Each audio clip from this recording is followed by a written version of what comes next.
अस्सलाम वालेकुम नाज़रीन, मैं हूँ आपका मेज़बान खालिद जमील और आप देख रहे हैं प्रोग्राम डिबेट एट 8। और आज हम बातचीत करेंगे पाकिस्तान की कुछ सियासी और माशी सूरत हाल के ऊपर भी। इमरान खान को 190 मिलियन पाउंड जो अलकादर ट्रस्ट केस से मुतल्लिक था उसमें 14 साल की सज़ा और बुशरा बीबी उनकी अहलिया को 7 साल की सज़ा हुई है। और उसके बाद मुज़ाकरात का अमल कितना मुतासिर हो सकता है, अगरचे अभी तक PTI की तरफ से भी और हुकूमत की तरफ से भी इस किस्म के इशारे मिले हैं कि इसके ऊपर कोई ज़्यादा असर नहीं पड़ेगा।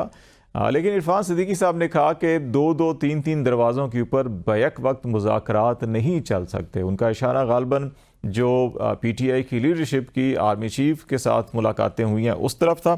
इस हवाले से बातचीत करेंगे। और दूसरा मामला, इमरान खान साहब ने 8 फरवरी जिस इलेक्शन को 1 साल मुकम्मल होंगे, इस रोज़ को योम स्याह मनाने का ऐलान किया है। पाकिस्तान भर में भी कहा कि एहतजाज कीजिए, दुनिया भर में कीजिए। और इसके साथ साथ उन्होंने एक 12 रुकनी कमेटी बनाई है जो दुनिया भर में जो आलमी इंसानी हकूक़ की तंजीमें हैं वहाँ पर जो पाकिस्तान में इंसानी हकूक़ की सूरत हाल है उन मसाइल को उजागर करेंगे। ये हवाला हो गया। और फिर दो चीज़ें और, जमात इस्लामी के अमीर जो हैं वो ये कह रहे हैं कि जी कि इमरान खान के ख़िलाफ़ सियासी मुकदमात हैं और इनको ख़त्म होना चाहिए, जबकि खुर्शीद शाह साहब पीपल्स पार्टी के सीनियर रहनुमा हैं, उनका ये कहना है कि कौम दुआ करे कि हुकूमत मुद्दत पूरी करे। तो इस किस्म के खदशात भी क्यों चल रहे हैं, ये चीज़ें जिनके ऊपर हम बात करेंगे। अब्दुल लतीफ़ साहब पाकिस्तान तहरीक इंसाफ के सीनियर रहनुमा हैं, रुकने कौमी असम्बली हैं, हमें इस्लामाबाद स्टूडियो में ज्वाइन कर रहे हैं। राजा कमरुल इस्लाम साहब पाकिस्तान मुस्लिम लीग नून से आपका तल्लक है, रुकने कौमी असम्बली हैं, हमें स्काइप पर। और मिर्ज़ा इख्तियार बेग साहब पाकिस्तान पीपल्स पार्टी के भी सीनियर रहनुमा हैं, वो भी हमें स्काइप पर ज्वाइन कर रहे हैं। बहुत शुक्रिया आप तीनों मेहमानों का। लतीफ़ साहब आपसे हम स्टार्ट कर लेते हैं। आप समझते हैं कि ये मुज़ाकरात का अमल जो है ये मुतासर होगा, इसके ऊपर कोई मनफी असरात मुरतब हो सकते हैं, या एक तरफ मुकदमात का मामला, अदालतों में अपीलें आप करेंगे, केसेस में लड़ेंगे और साथ साथ बातचीत भी चलती रहेगी? शुक्रिया खालिद जमील साहब। मुज़ाकरात चूँकि खान साहब के ख़िलाफ़ जो मुकदमा चल रहा था, जो बोगस मुकदमा था, क्योंकि ये बिफ़ोर हैंड हमें भी अंदाज़ा था कि ये मुकदमात जिस तरह आपने उस जमात इस्लामी के अमीर साहब के बात की, तो ये पॉलिटिकल मोटिवेटेड और ब्लैक मेलिंग टैक्टिक्स के लिए ये सारे मुकदमात बनाए गए थे। तो हम एक्सपेक्ट कर रहे थे कि इसमें खान साहब की कन्विक्शन हो जाएगी। और तो मुज़ाकरात, चूँकि हम जिन चीज़ों पे मुज़ाकरात करने जा रहे हैं उसमें खान साहब ने फ्राम डे वन ये एक कमिटमेंट दी हुई कि भाई मैं अगर बाहर आऊँगा तो मैं अदालतों को फेस करके अपने आप को इनोसेंट साबित करके थ्रू कोर्ट्स बाहर आना चाहता हूँ। वो ना किसी डील ना किसी बारगेनिंग में वो यकीनी नहीं रखते।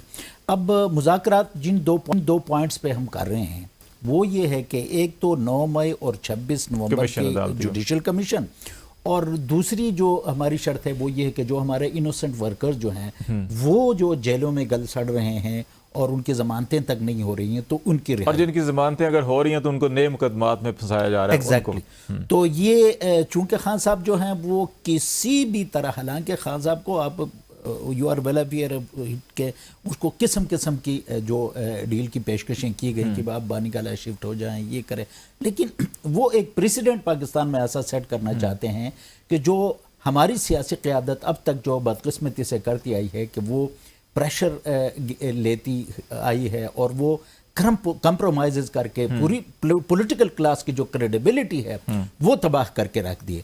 तो अभी हम जानते हुए कि खान के साथ जुल्म हो रहा है, खान के ख़िलाफ़ जो केसेस हैं वो बोगस हैं, आप अंदाज़ा करें कि दो बातें मैं इस केस के हवाले से गुजारिश करना ज़रूर समझूंगा कि 2 दिन पहले तो 3 दफ़ा अनाउंस किया जाता है, उसको डिले किया जाता है फैसला अनाउंस करने से, और जब फैसला अनाउंस होने से 2 दिन पहले बाद सहाफ़ियों को ये चीज़ पता होता है कि खान साहब को 14 साल से सज़ा होनी है और बुशरा बीबी को 7 साल।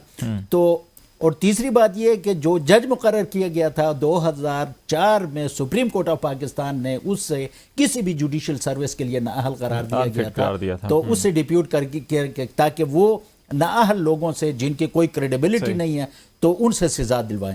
तो इस हवाले से मुज़ाकरात चूंकि जिन पॉइंट्स पे हो रही हैं वो चल रही चलते रहेंगे। बेग साहब जरा आपकी तरफ मैं आ जाता हूँ, फिर राजा साहब की तरफ आएंगे कि राजा साहब के कंधों पे ज़्यादा जिम्मेदारी है, नून लीग के ताल्लुक है, नून लीग के प्राइम मिनिस्टर हैं, आप भी इत्तेहादी हैं उनके। ये इस किस्म के इतराज़ात माजी में नून लीग को भी रहे, पीपल्स पार्टी को भी रहे कि जजेस की चॉइस और जजेस का इंतखाब, ये सारा मामलात हैं, ये तो एक ऐसी चीज़ हो गई है कि हम इस पे बात कर कर के भी थक गए हैं। लेकिन एक मुस्बत जो चीज़ है वो ये है कि इस सारी अमल की वजह से जो एक सियासी लीडरशिप टेबल पे बैठी थी वो बैठी रहेगी, वो टेबल नहीं उल्टा। तो आप ये समझते हैं कि ये जो अभी तक पॉजिटिव है, इसका रिजल्ट भी कोई पॉजिटिव निकलेगा और वाकई किसी मंतकी इंजाम की तरफ मुज़ाकरात चलेंगे, या कहीं ये ऐसा ना हो कि बस ये गुफ्तगू तक महदूद रहे और कोई प्रैक्टिकली इसका नतीजा ना निकले? देखिए, बानी पीटीआई ने अपनी नेगोशिएटिंग टीम को, जो मज़ाकराती टीम है, ये हिदायत दी हुई थी कि इररिस्पेक्टिव कोई जजमेंट आए, आपने मज़ाकरात को रखना है। और ये तीसरा दौर है और इसमें बड़े मुस्बत अंदाज में चीजें आगे बढ़ रही हैं, क्योंकि दोनों साइड से जो लोग इस मज़ाकराती टीम का हिस्सा हैं वो सब मैच्योर्ड, कूल माइंडेड और एक सीनियर एंड सीजन पॉलिटिशियन है अपनी अपनी सियासी जमातों के। और इसमें मैंने जो थोड़ा, क्योंकि मैं भी पार्लियामेंट का हिस्सा हूँ और स्पीकर साहब के चैम्बर में मेरी भी जाने का इत्तेफाक हुआ है एक दो बार, तो ये एक बड़े अच्छे माहौल में नेगोशिएशन चल रही है और स्पीकर साहब से बहुत सारी उम्मीदें वाबस्ता हैं, क्योंकि माजी में भी जब पीटीआई के लीडरान एमएनए पकड़े गए थे तो प्रोडक्शन ऑर्डर 6 का निकाला था स्पीकर साहब ने, ये कह के क्या कल सुबह ये नहीं आए इजलास में तो मैं इजलास शुरू नहीं करूँ। तो मैं ये समझता हूँ कि ये एक दोनों पार्टियों को रियलाइज है कि हल तो टेबल पे ही निकलेगा, हल कोई और तरीकेकार से नहीं निकल सकता। वो सब तरीकेकार किसी हद तक आजमा लिए गए हैं, लिहाजा गिव एंड टेक करके हम टेबल पे बैठ के इसका हल निकालेंगे तो ये चीज आगे बढ़ सकेगी।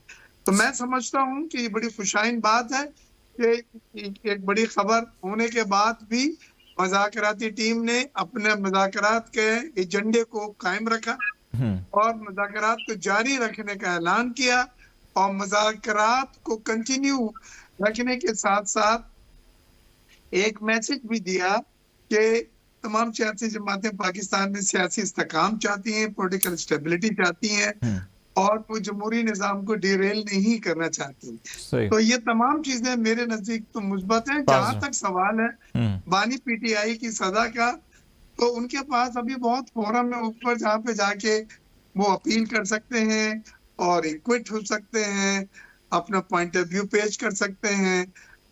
विटनेसेस जो पेश किए गए हैं उसमें मैं ये समझता हूँ कि शहजाद अकबर साहब का रोल सबसे ज्यादा मुझे तो डैमेजिंग नजर आता है कि उन्होंने इसमें अपनी लिमिट से ज्यादा जाके चीजों को मैनिपुलेट किया और काबीना में जिस तरह से इसको पेश किया, जिसके नतीजे में जो एक फैसला करवाया गया बगैर डिटेल में गए, बगैर डिटेल में पढ़े, वो मैं समझता हूँ कि शहजाद अकबर साहब का एक बहुत ही अनप्रोफेशनल और गैर जिम्मेदाराना किरदार था जिसपे उन्हें टास्क पे लेना चाहिए। ठीक हो गया जी। राय साहब, आप कितने पुरुम्मीद हैं कि चीज़ें तो फिल वक्त तक तो दिखाई देता है ठीक है। इरफान सिद्दीकी साहब ने थोड़ा सा ज़रा खदशे का इजहार किया जी कि आपको कि दूसरे तीसरे दरवाजे पे नहीं जाना चाहिए और यहीं बैठ के सारी बात होनी चाहिए। तो आप समझते हैं कि मामलात बहसन तरीके से,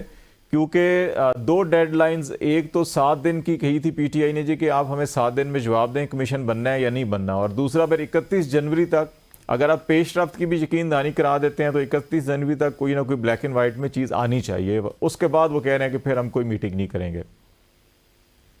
जी बिल्कुल, हम होपफुल हैं जी। पहली बात तो यह है, जहाँ तक डेडलाइंस का ताल्लुक है, एक जो सबसे डेडलीस्ट डेडलाइन थी उसके लिए तो डेडलाइन थी नहीं, वो तो उन्होंने फॉरेन रेमिटेंस के हवाले से तो कहा हुआ है, वो तो उनकी अपील इंटैक्ट है और वो तो रख रहे हैं कि फॉरेन रेमिटेंस रुक जाएगी। तो सबसे उनकी जो है अपना एहतजाज का को जो उनका अपना वेपन था सीरियस नेचर का। दूसरी बात तो भी आपने इरफान सिद्दीकी साहब को कहा, इरफान सिद्दीकी साहब ने किसी खदशे का इजहार नहीं किया, उन्होंने कॉशियस बेसिकली की है अपोजिशन को भी कि एक सिक्योरिटी के रिलेटेड मीटिंग थी जिसमें केपी के स्टेक होल्डर्स सारे जो हैं वो मौजूद थे और वो स्ट्रिक्टली केपी के हालात के बारे में और बॉर्डर जो हमारा शुमाल मगरबी है उसको जिस तरीके से किया गया, पॉलिटिकल रंग दिया गया, तो उस पे उन्होंने उन्हें कहा था कि ये इस किस्म का आपको नहीं करना चाहिए, वरना अगर कोई खदशा था भी, पहली बात है कोई ऐसे खदशा था भी नहीं हमें, और अगर कोई था भी तो वो इरफान सिद्दीकी साहब के बयान से बहुत पहले सिक्योरिटी ज़राए खुद इस बात को जो है उसकी वजाहत कर चुके थे कि इसमें कोई गुफ्तगू नहीं हुई, और जो गुफ्तगू उन्होंने करने की कोशिश की उनको बता दिया गया कि ये बातें आप सियासी अपने जो हैं कोलीग्स उनसे करें, हमारा आज का जो मौजू है वो सिक्योरिटी है। राय साहब एक चीज़ और, अभी इख्तियार बेग साहब भी जो तस्करा कर रहे थे वो मैं आपसे भी पूछ लूँ, फिर मैं लतीफ़ साहब की तरफ आ जाता हूँ कि वो जो कैबिनेट मीटिंग और शहजाद अकबर साहब ने एक वो बंद लिफाफा दिया था, तो वो तो बंद लिफाफा अदालत के सामने भी नहीं खोला गया, तो उसको वैसे खोल नहीं देना चाहिए, डी क्लासीफाइड करें, ज़रा बताएं पूरी कौम को उसके अंदर है क्या और क्या उसके अंदर चीज़ थी जिसको छुपाया गया, या वो मुल्क और कौम के लिए कोई ख़तरनाक चीज़ थी या कोई नुकसानदेह चीज़ थी या कोई उसमें करप्शन या जो भी चीज़ है उसको बताना ही नहीं चाहिए। देखें उसकी जो हमारे पास अब क्रोनोलॉजी आई है तरतीब वार वाक़यात, उसमें यह है कि शहजाद अकबर साहब ने पहले एक मुआहदा किया जाके, और वो उसका भी मेलाफाइडी था, उसका मकसद क्या था, उसका मकसद बुनियादी तौर पर इस टारगेट को अचीव करना था, यानी वही जो एम्बेजलमेंट का मामला था कि जो पैसे उसके जुर्माने के अकाउंट में मलिक रियाज के जाने थे वो उन्होंने करना था। तो बुनियादी तौर पर उन्होंने वो उसको एज ए प्ली कैबिनेट के सामने पेश किया कि जी हम इसको सामने नहीं ला सकते, लेकिन यही बात उस केस का मेलाफाइडी जो है वो साबित करती है। मसला ये है कि उसमें नुकसान क्या था, नुकसान तो कोई नहीं था, वो बातें उसकी एक एक तफसील सामने आ चुकी है कि वो इंक्वायरी जो कि गवर्नमेंट ऑफ पाकिस्तान ने इनिशिएट की थी लेटर लिख के नवाज शरीफ फैमिली के खिलाफ, वो इंक्वायरी हुई, नेशनल क्राइम एजेंसी ने उन्हें क्लियर करार दिया, और उस इंक्वायरी की प्रोसीडिंग्स के दौरान ये ट्रांसपायर हुआ कि जो मलिक रियाज साहब हैं उनके पैसे जो हैं वो उनको क्लैरिफाई नहीं कर सके उस अमाउंट को, और वो अमाउंट पाकिस्तान की रियासत को, स्टेट ऑफ पाकिस्तान को वापस किया गया। और सब्सिक्वेंटली जब सुप्रीम कोर्ट ने वो फैसला दे दिया और उसको अकाउंट स्टेट बैंक में ट्रांसफर कर दिया, तो उससे वो जो उसमें खुफिया मंदरजात थे वो तो क्लियर हो गए सामने। वो एक्चुअली यही इसी में सवाल होता है कि वो दूसरा नुक्ता नज़र ये है कि नहीं, वो पर्सनल अमाउंट थी उनकी जो वहाँ से एनसीए ने क्लियर करके कोई डीड ऐसी थी कि जी आप इनको ठीक है शिफ्ट करते हैं, तो हमारे जो आपस में एग्रीमेंट है उसको डिस्क्लोज ना करें, और वो मशरिक बैंक ने इसीलिए डायरेक्ट उनकी जो खातून ने थी उनके नाम पर अकाउंट था तो वो पैसे भेजे थे वापस। जी बिल्कुल, आपने जो कुछ कहा अगर इसी को एनालाइज कर लें इस यानी ये तो आपकी राय तो जाहिर है नहीं है, मैंने वो कहा कि जो दूसरी तरफ का मौक़िफ़ है, ये मौक़िफ़ उनका बयान किया ना। अब लॉजिकली इसको देख लें कि अगर फर्ज किया ऐसे ही था, अगर ये अमाउंट भी उन्हीं की थी और रिटर्न भी उनको की गई, तो उसको रिटर्न करने की लॉजिक क्या थी? वो जुर्माना, if at all if at all ये कोई प्रिजम्पशन नहीं थी कि ये रियासत पाकिस्तान का पैसा है जिसको कि इलीगली ट्रांसफर किया गया, तो फिर उसको कन्फिस्केट करने की और उसे वापस भिजवाने की तो जरूरत ही नहीं थी।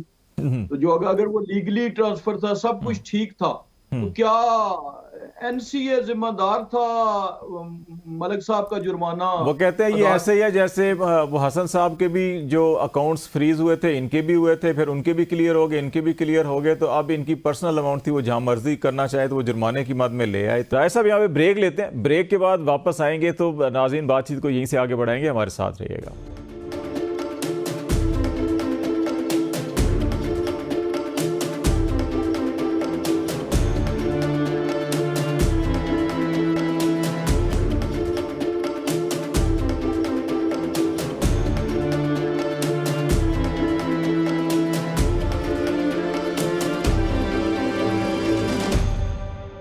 वेलकम बैक नाज़रीन। हम बातचीत कर रहे हैं इस वक्त सियासी माहौल की, मुज़ाकरात की। इमरान खान बुश बीबी को सजाएं दी गई हैं और उसके नतीजे में मुज़ाकरात आगे बढ़ सकते हैं, नहीं बढ़ सकते। हमारे साथ अब्दुल लतीफ़ साहब हैं, राजा कमरुल इस्लाम साहब हैं और मिर्ज़ा इख्तियार बेग साहब हमारे साथ प्रोग्राम में तशरीफ़ रखते हैं। आगे बढ़ाते हैं बात को। लतीफ़ साहब, दूसरा अब जो प्रोसेस है वो जो भी मैंने राजा साहब पे सवाल उठाया था कि आपने डेडलाइंस दी हुई हैं 2, एक हफ्ते में नाम कोई जवाब आना चाहिए जी, पेशरफ्त होगी नहीं होगी, और 31 तक जो है कि इसको ब्लैक एंड वाइट के अंदर अगर कमीशन बनता है ठीक है, नहीं तो फिर मामला जो है कि वो ख़त्म हो जाएंगे। आप नहीं समझते कि 31 के बाद फिर दोबारा हम उस स्टेज पे चले जाएंगे जहाँ पे अदम इस्तेहकाम का जो खदशा है हमें, और अभी जो आलमी रिपोर्ट्स हैं, हमारी अपनी भी ग्रोथ रेट इस दफ़ा जो पहले 3 महीनों की थी 0.2 है, जो प्रोजेक्शन थी उतनी नहीं हम हासिल कर सके, और अगर अदम इस्तेहकाम दोबारा बढ़ेगा तो शायद मईशत ज़्यादा ख़राब होगी हमारी।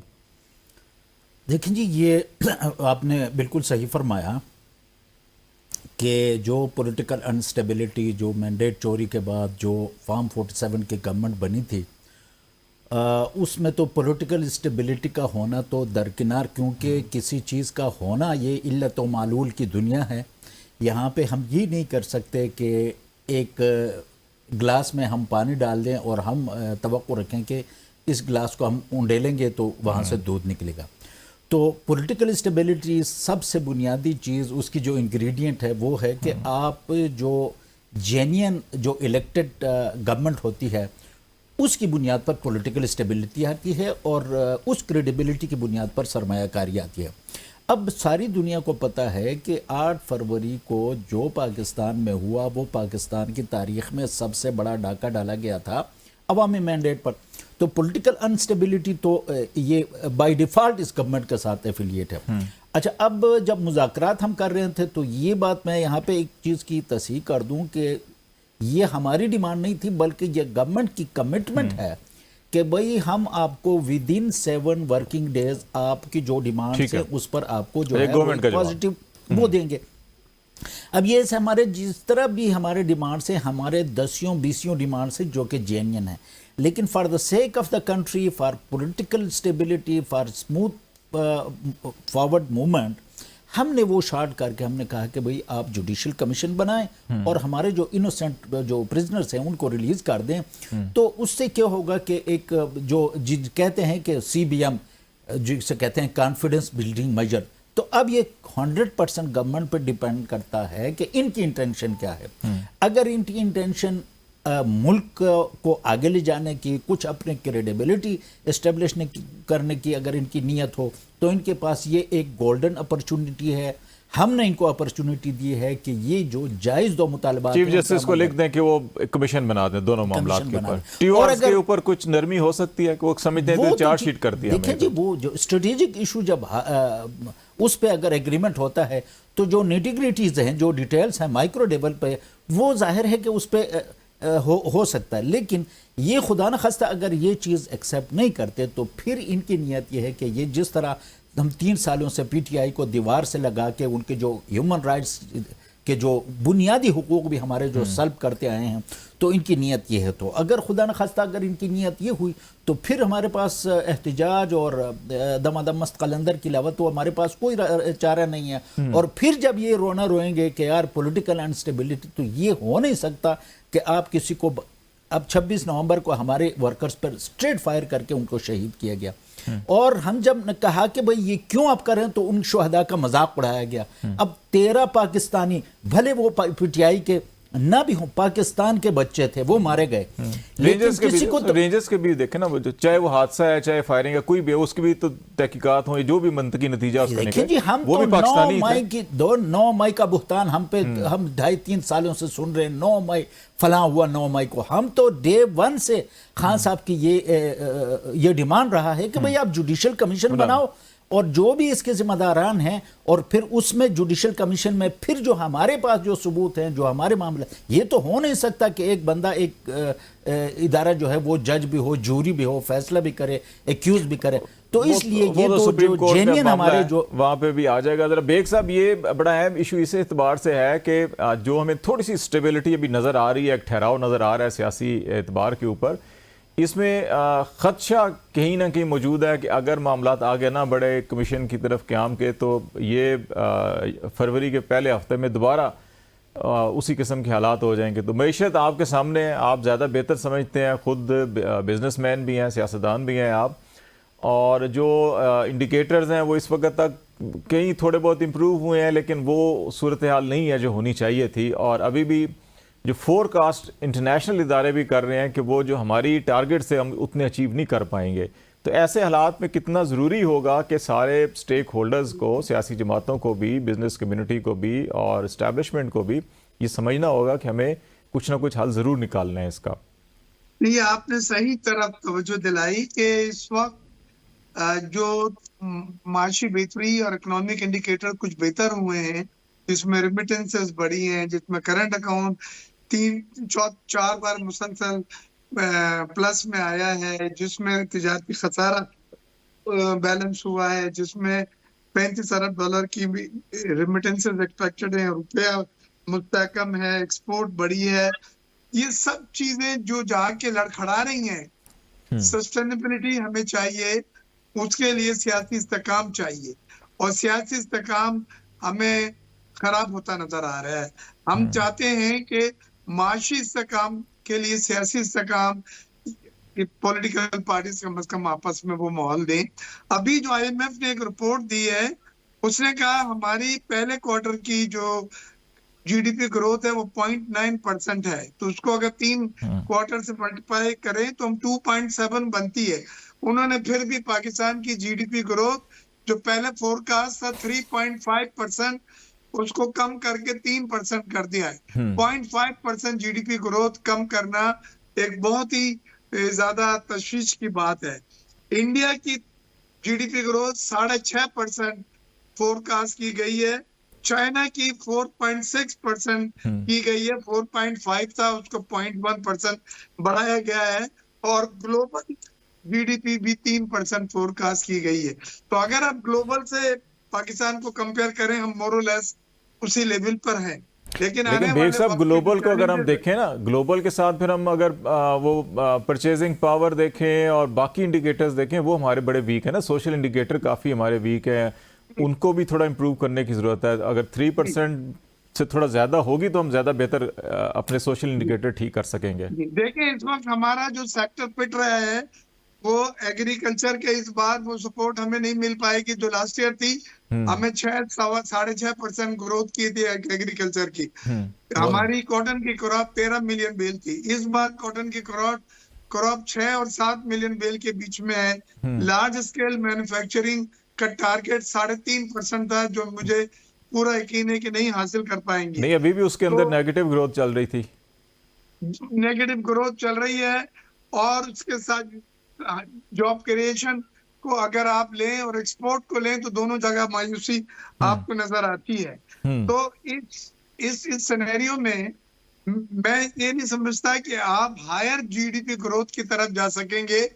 हालांकि इन्होंने मॉनेटरी पॉलिसी से GDP ग्रोथ को बहुत ट्रिगर करने की कोशिश की, लेकिन GDP हमारी जो है वो बाउंस बैक नहीं कर सकी है। आप इस मौके पे अगर आपकी पॉलिटिकल इंस्टेबिलिटी होती है, घराव जलाव होता है, सिविल नाफरमानी जैसी स्कीम जो है अगर कोई ऐलान किया जाता है तो वो सोने पे सुहागा हो जाएगा। हम समझते हैं कि इन दोनों अमलों को अलग-अलग लेके चलना चाहिए। सियासी जमातों को जो मिचोड़ है, जो पाकिस्तान की माशत की बेहतरी में उनके सोच है कि आप मुज़ाकरात के अमल को जारी रखें, लेकिन मुल्क में कोई ऐसी इंतशार या सियासी अदम इस्तेकाम नहीं पैदा करें जिससे आपकी माशत को डेंट पड़े, यानी आपकी माशत जो है वो मुतासिर हो। और आप जिन एरियाज में आपकी माशत की कमजोरी है, जिसमें SME, large scale manufacturing, agriculture sector है, इसको आपने ध्यान देना है। हमने उड़ान पाकिस्तान में $60 अरब का एक्सपोर्ट का टारगेट आइंदा 3 सालों के लिए ऐलान किया है, लेकिन किस तरह से होगा मुझे तो कोई ऐसी चीज नहीं है सिवाय IT के और एग्रीकल्चर के। ये 2 सेक्टर हैं जिसमें हमने अपने आप को, हमारा पोटेंशियल नजर आता है, इसमें हम उसमें यह है कि सबको जिम्मेदारी करनी पड़ेगी। राजा साहब, ये क्योंकि हुकूमत के ऊपर सबसे ज़्यादा जिम्मेदारी होती है, हुकूमत शीशे के घर में बैठी होती है, बाहर से तो हर किसी ने, मीडिया ने भी, अपोजिशन ने भी, सिविल सोसाइटी ने भी, हर किसी ने तो आपके ऊपर उंगलियां उठानी है, आपके ऊपर सबकी नज़रें होंगी। दो चीज़ें में इसमें तो कोई हर्ज नहीं होना चाहिए कि चीफ जस्टिस ऑफ पाकिस्तान को कह दिया जाए 26वीं तरमीम के तहत अब तो ये हुकूमत के मुंतखब करदा उस एतबार से हैं कि तीसरे नंबर पे थे, ये भी नहीं कहा जा सकता अच्छा जी कि फ़लाँ का रुझान वैसा है या वैसा है, तो उनको कह दिया जाए जी कि ये मामलात हैं, इसके ऊपर आप बना दें कमीशन, और जो भी ज़िम्मेदार है, अगर ये ज़िम्मेदार है या कोई और ज़िम्मेदार है, उसको सज़ा मिलनी चाहिए ताकि मामला ही ख़त्म हो जाए, और अदालतों को थोड़ा आज़ादी से फ़ैसले करने दिया जाए कि जी अगर ज़मानत बनती है दे दें, नहीं बनती तो जनाब उसको सज़ा दें, और फैसलों को जल्द करें। ये नहीं 1.5 साल से मामले लटके हुए हैं लेकिन चलान भी पेश ना हो, तो इसमें तो मेरे ख्याल कोई हर्ज नहीं है ऐसा। देखिए, हमारे जुडिशल प्रोसेस में जिन अदालतों की बात हो रही है उसमें कई सालों से केसेस लटके हुए हैं, और हमारा हमेशा से मौक़िफ़ यही रहा है कि केसेस को बराबरी की बुनियाद पे लिया जाए। ये नहीं कि किसी केस को सुबह लगे और शाम को उसको आप टेकअप कर लें और दूसरे केस को जो उसके मुकाबले में पिछले 1.5 साल से या 2 साल से मुंतज़िर हैं। पहला तो ये हमारा पार्टी का ऑफिशियली भी मौक़िफ़ है, और ज़ाहिर है हर शहरी का होना चाहिए कि अदालतों को अबव बोर्ड होकर काम करना चाहिए। नाज़रीन, यहाँ पे हम ब्रेक लेते हैं, ब्रेक के बाद वापस आएंगे तो बातचीत को ज़रा आगे बढ़ाएंगे और फिर ये देखेंगे कि पाकिस्तान तहरीक इंसाफ यौम स्याह मनाने जा रही है, और इसके साथ साथ आलमी फोरम्स के ऊपर भी इंसानी हकूक़ की वायलेशंस के हवाले से आवाज़ उठाएंगे, उसके असरात पाकिस्तान के अंदर क्या होंगे, इस पर बात करेंगे। ब्रेक के बाद हमारे साथ रहेगा।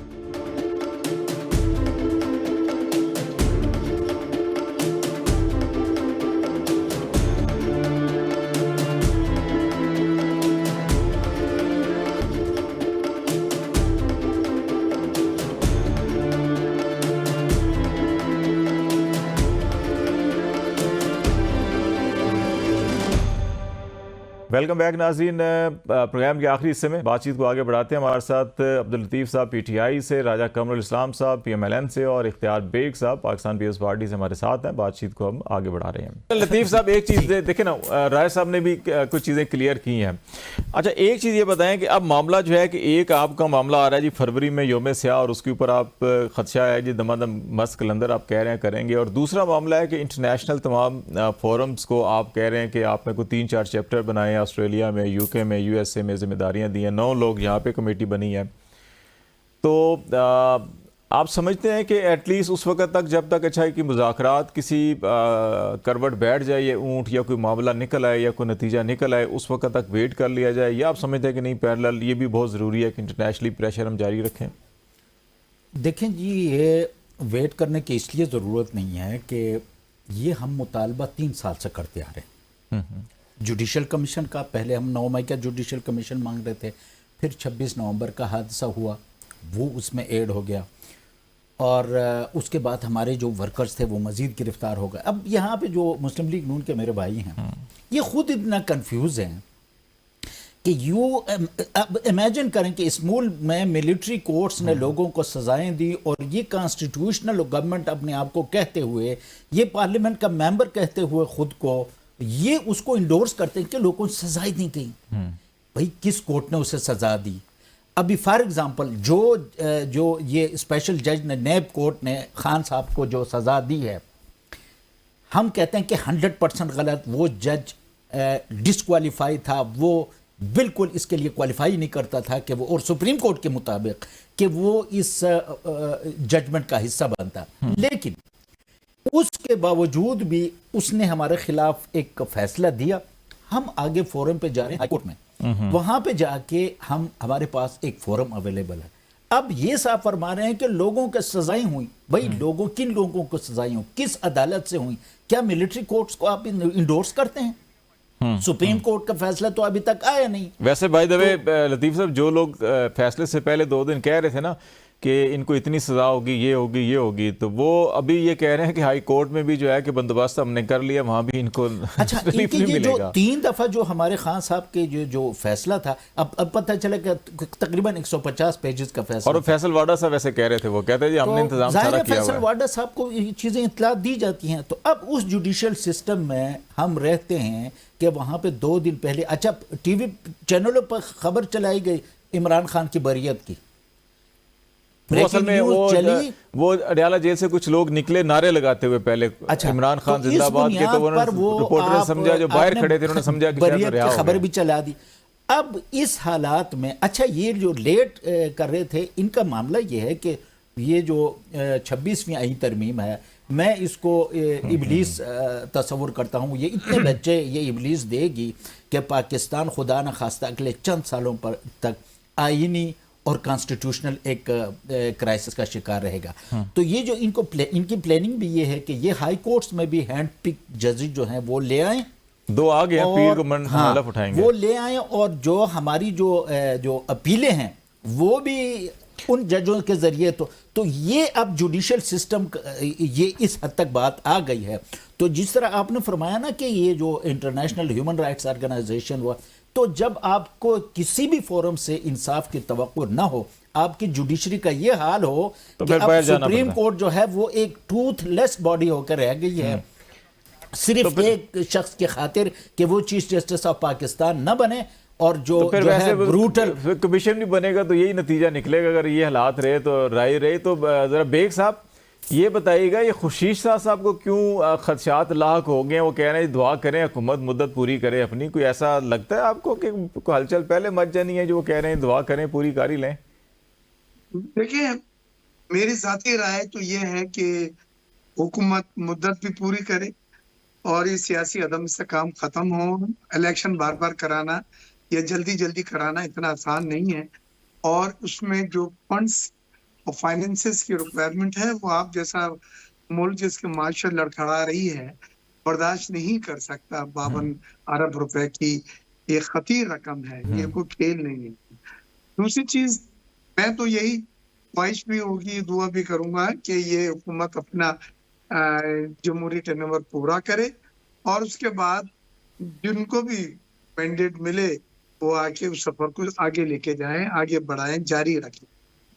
खुर्शीद साहब का ये कहना कि ये दुआ करें कि ये मुद्दत पूरी हो जाए, वो ये सियासी अदम से काम से अक्सर लोगों में ये सोच और ये मैसेज जाता है कि ये हुकूमत और ये हालात बल्कि जो है अदम इस्तेकामी के, ये हुकूमत को आगे नहीं जाने देंगे, सफर कंप्लीट नहीं हो सकेगा, मुद्दत पूरी नहीं हो सकेगी, और माशी हालात हुकूमत को मजबूर कर देंगे। तो ये तमाम चीजें कयास आराइयां हैं हालात को देखते हुए, लेकिन उसमें कोई ऐसी हतमी नहीं। हमारी कोलिशन जो है मजबूत है, हमारे में थोड़े बहुत इख्तलाफात हैं, लेकिन दोनों लीडरान की बराह रास्त एक रेपो है, बिलावल साहब का और शहबाज शरीफ का।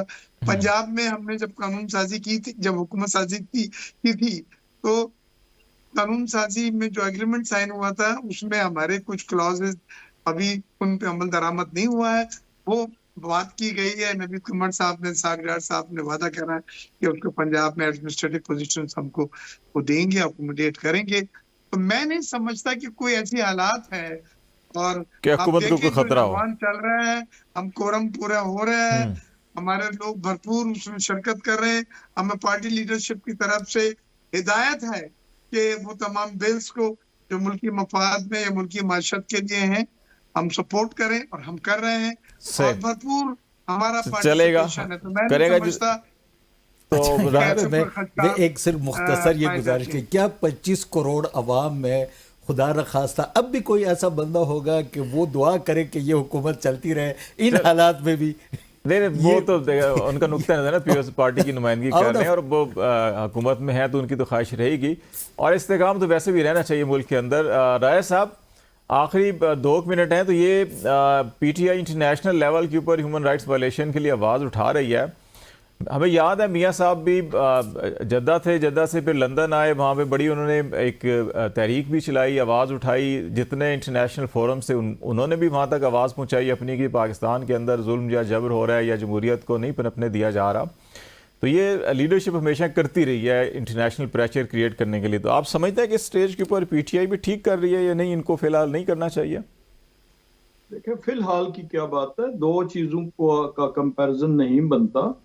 कभी मियाँ नवाज शरीफ साहब ने या हमारी जमात ने बैनुल-अक़वामी मालियाती अदारों से राब्ते नहीं किए कि पाकिस्तान की जो ग्रांट है या एड है या कर्जे हैं वो बंद कर दिए जाएं।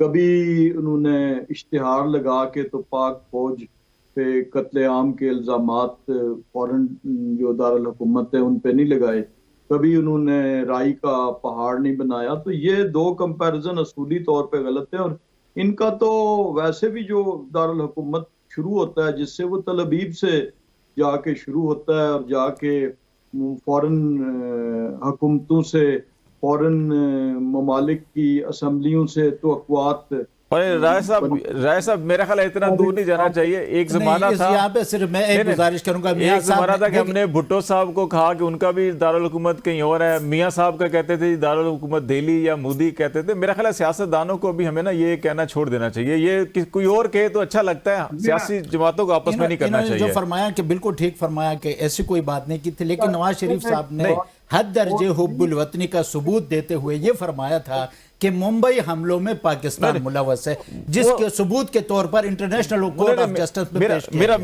वैसे मेरा नुक्ता नजर यह है कि हम सियासी लीडर्स को हमें इस हद तक नहीं जाना चाहिए कि हम नवाज शरीफ साहब को, इमरान खान को या इवन भुट्टो साहब या जरदारी साहब को हम ये कह दें कि वो किसी गैर मुल्की एजेंट या ये राय साहब मेरा ख्याल है ये 70 सालों से जिन्होंने फातिमा जिन्ना के गद्दारी का फतवा लगाया था ना, ये उनका वतीरा तो हो सकता है, सियासी जमातों का नहीं होना चाहिए।